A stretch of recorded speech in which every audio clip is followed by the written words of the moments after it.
Da Fresh Morning. Da Fresh Morning.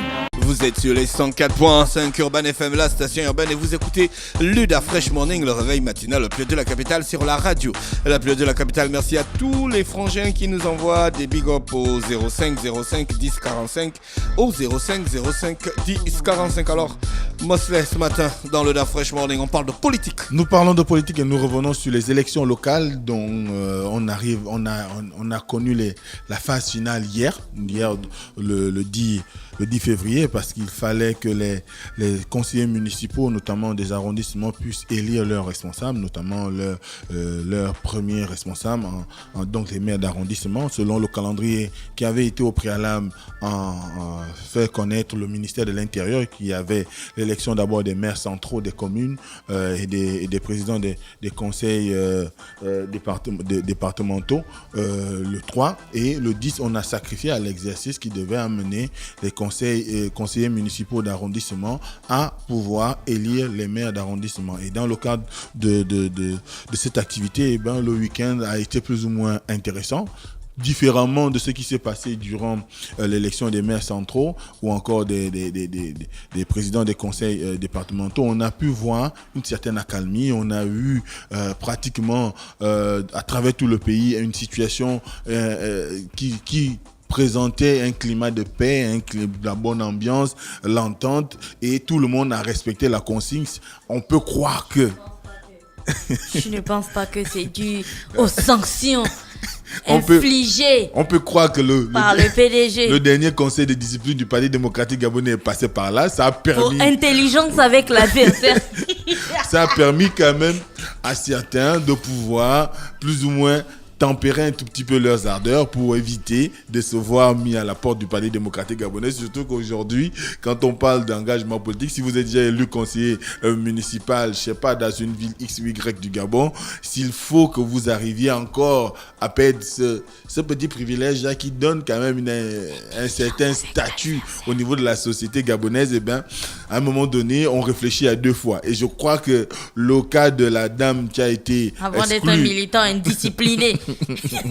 Le cas de la dame qui a été exclue du côté de Ntoum, malgré son statut de député, a fait école, et l'ensemble des conseillers municipaux ont décidé de pouvoir s'inscrire derrière la logique et la consigne qui a été édictée par le Parti démocratique gabonais. On a même vu dans certains arrondissements les élus de l'opposition faire bloc derrière le candidat désigné par le Parti démocratique gabonais. En l'occurrence, par exemple... Ou même les élus de l'opposition ont eu peur de la sanction. Non, pas peut-être parce qu'ils ont compris qu'ils n'avaient pas suffisamment de poids pour pouvoir faire face. On a par exemple un 100% qui a été enregistré au premier arrondissement de Libreville. C'est vous dire combien de fois aujourd'hui on est dans une logique qui ferait que on puisse avoir un certain consensus, on puisse se retrouver au niveau de la gestion de nos municipalités et même de nos assemblées départementales, des gens qui soient en mesure de revendiquer une certaine légitimité, mais également une légalité, étant donné que les suffrages qui ont été exprimés durant tout ce processus ont été des suffrages qui allaient au-delà des 50%. Ça sous-entend que derrière, ces personnes ont désormais quitus, comme on dit, ont désormais le feu vert de pouvoir mener des actions convaincantes, marquantes, qui feraient en sorte que leur passage pour les 5 premières années, les prochaines années, soit un passage reluisant, qui puisse être en mesure de militer en leur faveur. Pourquoi pas pour un second mandat pour certains, ou pour un 4e mandat pour des personnalités telles que le maire de Vendo, qui a été élu une 3e fois. Donc dès cet instant, ce qu'on doit retenir aujourd'hui, c'est que on a eu ces élections qui ont permis de dégager les responsables politiques. Le PDG est sorti majoritaire pratiquement dans toutes les circonscriptions politiques du pays. Et dès cet instant, il va avoir le devoir de conduire la politique de proximité au niveau d'Oyem, de Tchibanga, de Makokou, de Libreville, de Franceville. En fait, des 9 provinces, quoi. Des 9 provinces, afin de faire en sorte que les politiques qui sont engagées par les pouvoirs publics puisse avoir un impact réel auprès des populations. Surtout que on ne doit pas l'oublier, il y a eu la mise en place l'année dernière d'un fonds, un fonds qu'on appelle le fonds d'investissement départemental, qui est un fonds doté d'1 milliard pour chaque département de tout le pays. Et dès cet instant, chaque département aujourd'hui devra, sur la base de ces 1 milliard, travailler à améliorer les conditions de vie des populations de la localité, notamment en termes d'adduction, l'accès à l'eau, l'accès à l'électricité, la question de la voirie, parce que c'est vrai qu'on nous a dit dans l'explication qui a été donnée. C'est qui?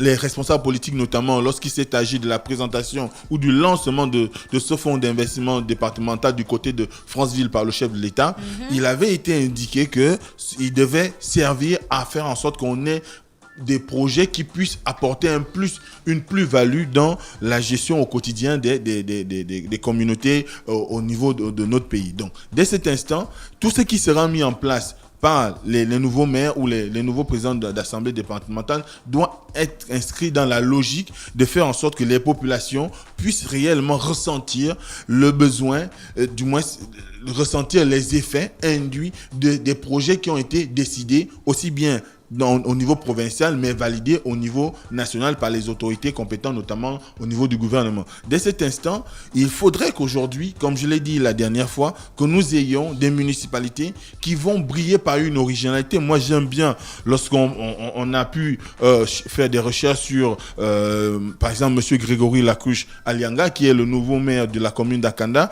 Lui, il s'est donné 2 objectifs ou 2 ambitions. La première ambition, c'est de répondre aux préoccupations quotidiennes des populations. La première chose, l'école, le logement, du moins les premières choses, l'école, le logement et le transport. Parce qu'il faut savoir que au niveau d'Akanda, c'est une nouvelle commune, c'est une nouvelle ville, donc il faudrait qu'on dote cette ville-là des infrastructures, notamment en termes d'école. Quelle est la marge de manœuvre des maires ? Parce que c'est bien de dire ça, c'est comme les maires que l'on voyait, on en a parlé la dernière fois, qui étaient dans les provinces et tout ça, les communes de certains chefs-lieux de province, et qui disaient que oui, moi la priorité pour mes administrés, ce sera la route, moi ce sera l'adduction en eau, et ainsi de suite. Quelle est véritablement la marge de manœuvre des maires ? La marge de manœuvre des maires repose d'abord sur une première chose. La première chose, c'est le budget, du moins on va dire la subvention qui est octroyée par l'État central. Ensuite, Pourquoi les élus locaux ne travaillent pas à la décentralisation effective des communautés, des collectivités locales? je crois que je l'avais dit une fois ici que lorsqu'on avait reçu le ministre de l'Intérieur. Quels sont les problèmes? Pourquoi ils ne font pas une task force pour comprendre comment on arrête une task force? Une Task force. Task force. Mais c'est ça, Task force. taxe. C'est pareil. C'est pas la langue de ma C'est mère. la force de la taxe. Voilà, c'est task force. Pourquoi ils ne font pas une task force? Une task force. Pour Ouais. décider pour réfléchir sur les véritables problèmes qui empêchent la décentralisation de s'appliquer au Gabon. C'est vrai que c'est un problème central aujourd'hui parce que quand on regarde la physionomie, malgré le fait qu'on ait une association des maires du Gabon, on ait également une chambre du Parlement comme celle du Sénat qui est une émanation des municipalités et des assemblées départementales.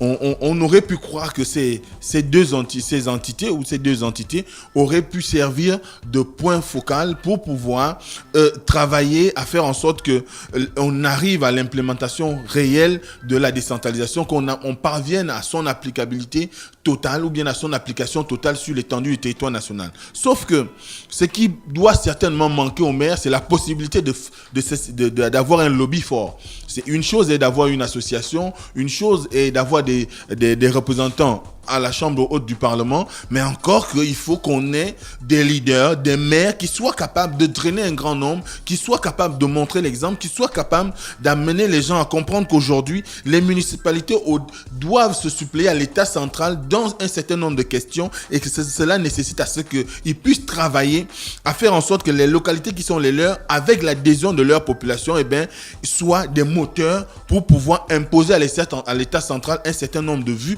ou un certain nombre de directives significatifs qui sont des problèmes inhérents à leur quotidien.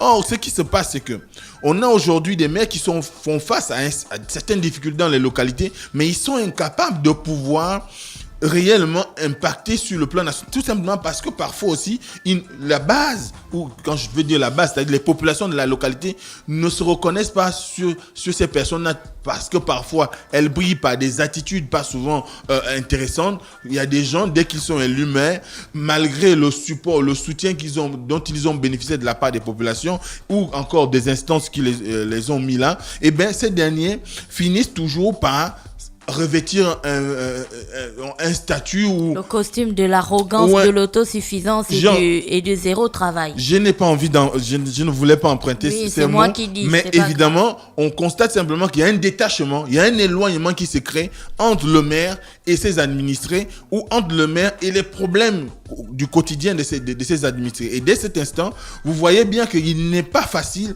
pour ces derniers de se gargariser, de pouvoir se montrer un exemple. Ils sont très rares, les maires aujourd'hui au niveau du Gabon, qui ont un impact réel. C'est vrai qu'on a changé par exemple la tête de la municipalité à Port-Gentil, mais le maire sortant à Perano a fait quand même un certain nombre de réalisations pour le compte de la commune. Vous avez aujourd'hui la commune de Vendo qui a un maire suffisamment dynamique, quoi qu'on puisse dire, malgré le fait que les gens lui reprochent d'avoir accepté un 3e mandat. Mais quand on va au Vendo aujourd'hui, Ovendo n'a plus le visage d'il y a, on va dire, 10 ans. Il y a eu une évolution. C'est clair, Ovendo vient d'inaugurer son parc voilà. Pour les enfants. Sur 800 mètres carrés. 800 mètres carrés. Oui, 800 mètres carrés avec plusieurs activités avec là-dedans. Avec des machines qui tournent. Voilà. Et tout, comme le... Un parc, en réalité. Bolo, un top, ils appellent ça un top parc. Donc, dès cet instant, est dédié à la jeunesse. Donc, ça veut dire qu'il y a quand même un certain nombre d'activités qui sont menées par certains maires. Mais allez à l'intérieur du pays, vous allez constater qu'il y a des municipalités qui n'ont pour seul travail que de signer les actes de naissance, qui n'ont pour seul travail que d'enregistrer... Les actes de décès et les mariages. Voilà. Donc, dès cet instant, vous voulez que ce maire-là serve d'exemple pour qui? Par exemple, le 4e arrondissement. Vous avez... Mais Mosley, nous tous on regarde souvent la télévision française, où tu vas voir que dans les petites villes françaises... De là, quoi? La télévision de quel pays? Française. Mais tu vas voir que dans les petites villes françaises, là, les villages et tout ça, où il y a le maire connaît chaque habitant, chaque personne qui vit là de sa circonscription. Et le maire, parfois, il sort de son bureau, il marche et puis il salue qui de monsieur Ndoutoumou qui habite là-bas, qui de monsieur Ndong qui habite par ici, qui de madame Zengue par là-bas. Tu vois, il connaît ses administrés. Il est proche de ses administrés. Ouais. Les maires chez nous, c'est véritablement genre comme le ministre. Michael Jackson. Tu vois, quand il passe d'abord, il est dans une voiture, toutes les vitres sont montées, il arrive à son bureau, il passe rapidement, il s'enferme là-bas, il faut faire une demande d'audience pour rencontrer le maire qui te voit très rapidement, faut pas trop lui perdre le temps. Non! C'est pas ça le travail d'un maire. Il doit être au fait des administrés. Puisqu'ils disent qu'ils veulent améliorer les conditions de vie des Gabonais, il faut d'abord savoir comment ils vivent. Pour savoir, il faut d'abord être avec eux. Il faut leur parler. Il faut pas qu'on ait l'impression que moi, je suis dans le 4e et puis que mon maire, lui, vit une autre réalité, par exemple. Je ne parle pas d'Ayeno, hein. Voilà. Et il faut pas qu'on ait ça, tu vois. Il faut que le maire sorte, en fait, de son bureau, qu'il soit au fait de ses administrés, qu'il parle avec eux, qu'il puisse prendre le pouls, qu'il sache exactement ce qu'ils veulent. Ce n'est que comme ça qu'il va apporter une réponse objective. Là, ils sont tout contents, ils ont tous été élus maires. Donne-leur un mois. Voilà, donc c'est tout le problème qu'on a aujourd'hui. C'est que les maires eux-mêmes ne travaillent pas suffisamment pour faire en sorte que la décentralisation soit quelque chose de concret. Et dès cet instant, on ne peut pas s'étonner de voir qu'aujourd'hui, on a toujours des problèmes pour que les municipalités arrivent réellement à influencer le quotidien de leurs administrés. Et c'est là la base. Donc, dès cet instant, je pense qu'aujourd'hui, avec la nouvelle génération de maires qui viennent d'être élus, on aura certainement une autre lecture parce qu'on a beaucoup de jeunes, on a beaucoup de gens dynamiques, des gens pour qui on a un certain nombre de témoignages, exemplarité, qu'est-ce que j'en ai avec ce mot? Donc, dès cet instant, ces gens-là pourront certainement influencer réellement le travail dans leur circonscriptions politiques, mais également faire en sorte que leurs municipalités deviennent des municipalités modernes, qu'on travaille à améliorer les conditions. D'où la question, d'où l'évocation pour Grégory Lacruche de revenir sur les problèmes centraux qui sont les écoles. Il faut construire les écoles parce qu'aujourd'hui, vous avez des milliers d'enfants. Est-ce que c'est la mairie qui construit les écoles? Oui, La mairie peut construire des écoles. Okay. Comme la mairie d'Oran doit faire un parc. Moi, je me rappelle qu'à Ouihem, je me rappelle qu'à Ouihem, j'ai pu lire, il y avait des écoles communales. Voilà. L'éducation, la communauté. Voilà. Donc, la vie commençons de la cité. d'abord, comme les maires aussi doivent penser à l'applicabilité de la journée citoyenne. Ils sont là dans des communes, déjà des municipalités où ils sont incapables d'imposer à leurs administrés le nettoyage, ne serait-ce que le périmètre de leur maison. En Guinée équatoriale, c'est bien des Africains comme nous. C'est le pays frontalier. Pourquoi en Guinée équatoriale, chaque famille nettoie autour de sa maison, quand bien même ce sera à côté de la route, donc un bout même de la route qui est à côté et tout est clean là-bas. Pourquoi est-ce que c'est aussi impossible de faire ça chez nous? Ça s'explique par le détachement. Donc, il veut construire des écoles, il veut qu'il y ait des logements, la mairie peut construire des logements.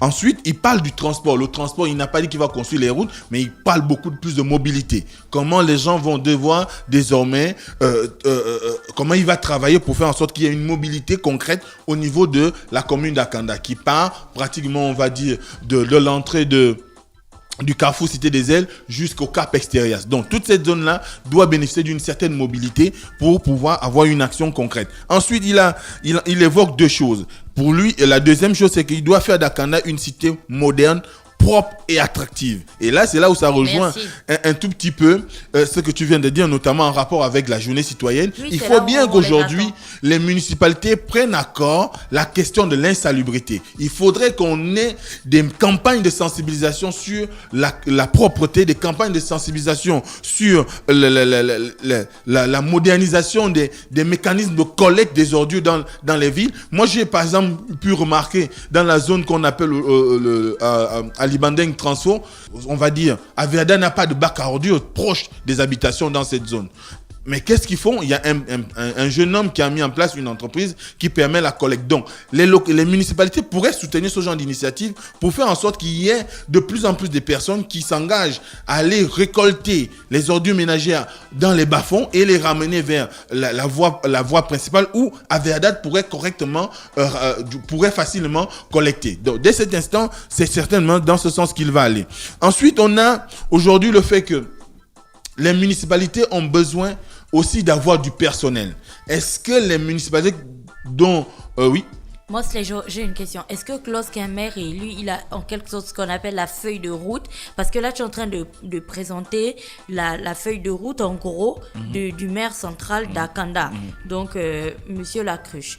Maintenant, pour les autres, mais est-ce que c'est une obligation pour tous les maires d'avoir une sorte de feuille de route? Parce que au final, à la fin de leur mandat de maire, comment est-ce qu'on évalue s'il a bien respecté ses engagements ou pas, si on ne sait pas exactement ce qu'ils veulent faire?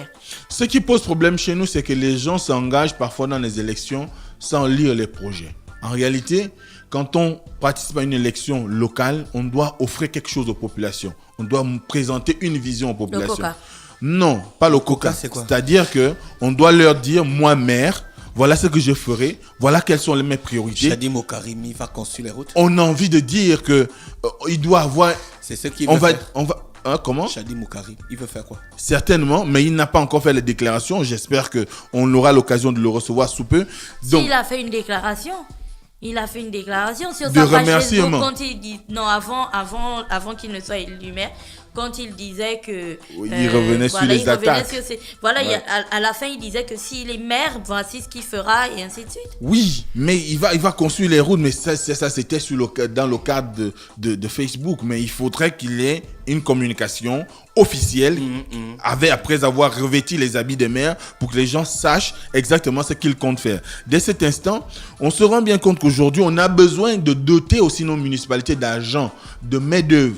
Il ne suffit pas de dire on a une équipe, après on a juste le bureau de la municipalité ou le bureau des mairies d'arrondissement. Il faudrait qu'on y trouve des architectes, des urbanistes, ainsi de suite. Si les gens qui travaillent dans les municipalités, tu ne savais pas que c'était un business des parents. Comment? Je savais pas que dans les mairies, là, c'était un business des parents. Hein. Business des parents, je comprends pas bien, mais... J'ai mon parent qui n'a pas le taf. Je sais que toi, tu as un poste à la mairie, tu le fais rentrer là-bas. C'est pour ça qu'ils ont des effectifs pléthoriques. On ne citera pas, hein, la mairie, on va citer. Tu te souviens, comment elle s'appelle, Madame Rose Osuka, lorsqu'elle a pris la mairie centrale de Libreville, l'une des mesures qu'elle avait prises, c'était de nettoyer le fichier des employés de la mairie. Voilà, qui était rempli. Mais ils avaient tellement de personnel, mais c'est propre à la plupart des municipalités. Dans ce cas, il faudrait qu'aujourd'hui, au niveau de l'État, au niveau des législateurs gabonais, qu'on donne exactement les constitutions d'une municipalité. On ne peut pas privilégier des ramasseurs uniquement de sachets ou de, je sais pas, ceux qui... Il faudrait qu'on ait des gens qui pensent l'aménagement de la ville. Il faudrait qu'on ait des gens qui pensent la propreté de la ville. Il faudrait qu'on ait des ingénieurs, des gens qui soient en mesure de travailler pour le meilleur fonctionnement, pour une optimisation de l'amélioration du cadre de vie des populations dans les municipalités ou dans les localités, et ne pas s'inscrire uniquement dans la logique du plein emploi pour rien du tout, parce que après qu'on ait chargé les communes de main-d'œuvre et qu'elles sont dédiées uniquement à la collecte des ordures, mais on a toujours ce problème de collecte des ordures. Parce qu'aujourd'hui, malgré le fait qu'Aglé existe, on a toujours le problème de collecte des ordures dans Libreville. Il faut qu'on soit dans une nouvelle optique, celle qui voudrait qu'on ait aussi bien des techniciens, mais également des gens capables d'implémenter la politique. C'est pour ça qu'on doit y voir clair dans le recrutement dans les mairies. Il ne faut pas être gentil avec eux. Ils font rentrer leurs parents. C'est justement parce qu'on fait le copinage et qu'on fait des municipalités une affaire de famille qu'on a à l'intérieur des personnes qui n'ont aucune qualification, qui ne travaillent pas en fait. Et du coup, si toi, tu as été emmené par ton frère par exemple, et que moi je suis censé surveiller ton travail, si tu fais 4 jours sur 5, tu viens pas au travail, qu'est-ce que je peux bien te dire? Puisque ton frère c'est mon chef. Je veux rien te dire du tout. Pourtant, chaque mois, tu vas prendre de l'argent. On ne doit pas s'étonner ensuite que les municipalités ne fonctionnent pas. Parce que justement, il y a des gens à l'intérieur qui sont rentrés par des portes. On ne sait pas. Aujourd'hui, est-ce que tu peux m'expliquer comment est-ce qu'on fait pour être recruté à la mairie, par exemple, pour travailler à la mairie? Non. Personne ne sait comment on fait ça. C'est une affaire mystique. C'est pour ça que je te demandais tout à l'heure que est-ce qu'ils ont des feuilles de route et quelles sont véritablement leurs marges de manœuvre? Parce que c'est tout ça qu'il va falloir contrôler.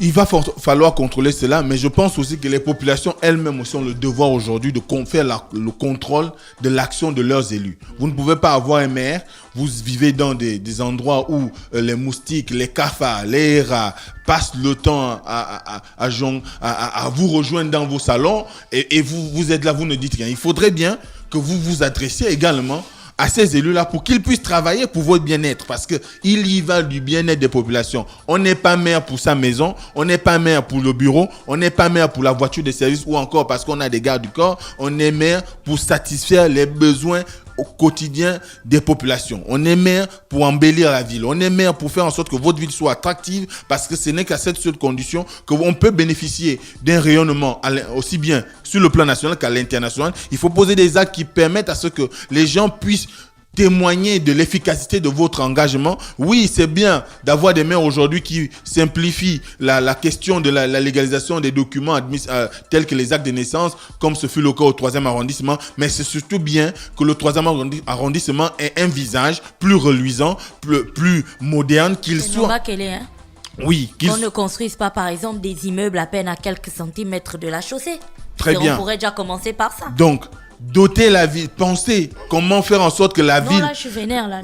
Pensez à ce que les villes puissent être dotées d'infrastructures qui peuvent faire en sorte que les municipalités engrangent en termes d'argent. Vous avez le problème, par exemple, des parkings à Libreville. Personne n'en parle. On n'a aucune solution qui vienne de la municipalité. Mais vous avez aujourd'hui les policiers qui en font un commerce, parce qu'à un moment donné, vous pouvez garer quelque part. Ils viennent vous mettre le sabot. Ils savent très bien qu'il n'y a pas de parking, par exemple, au centre-ville. Donc, chacun se débrouille à trouver une place pour parquer ou pour stationner. Mais ils viennent quand même vous mettre un sabot et ils vous exigent de payer. Dès cet instant, il faudrait que les municipalités travaillent à doter les villes de ce genre d'équipement qui ferait en sorte que les personnes qui seront en contradiction avec le dispositif puissent être sanctionnées. Mais si on n'a pas de dispositif et qu'on vient à vous sanctionner, c'est une injustice. Donc, il faut travailler à l'amélioration l'amélioration de l'urbanisme dans les villes, à travailler, à faire en sorte que les questions élémentaires liées à la circulation des biens et des personnes, liées à l'éducation, liées à la santé, soient résorbées, soient traitées, soient réglées, et que les gens puissent retrouver un semblant de vie normale, qu'ils puissent se sentir bien où ils sont, et qu'on puisse, vous aussi en retour, peut-être vous donner du crédit, et pourquoi pas vous donner un second mandat lorsqu'il s'agira d'arriver au terme de votre présidence du conseil municipal ou encore de la présidence de l'assemblée départementale. Ils sont élus pour combien de temps? 5 ans. 5 ans. Donc la prochaine élection aura lieu en 2023 normalement. Donc d'ici là, ils doivent se mettre au travail. Oui. Ok. Merci Mosley qui était avec nous ce matin. Gina, tu avais d'autres questions pour Mosley? Non, je n'avais pas d'autres questions. D'accord. Restez connectés sur les 104.5 Urban FM, la station urbaine, dans l'UDA Fresh Morning, le réveil matinal le plus haut de la capitale, sur la radio la plus haute de la capitale. Da Fresh Morning.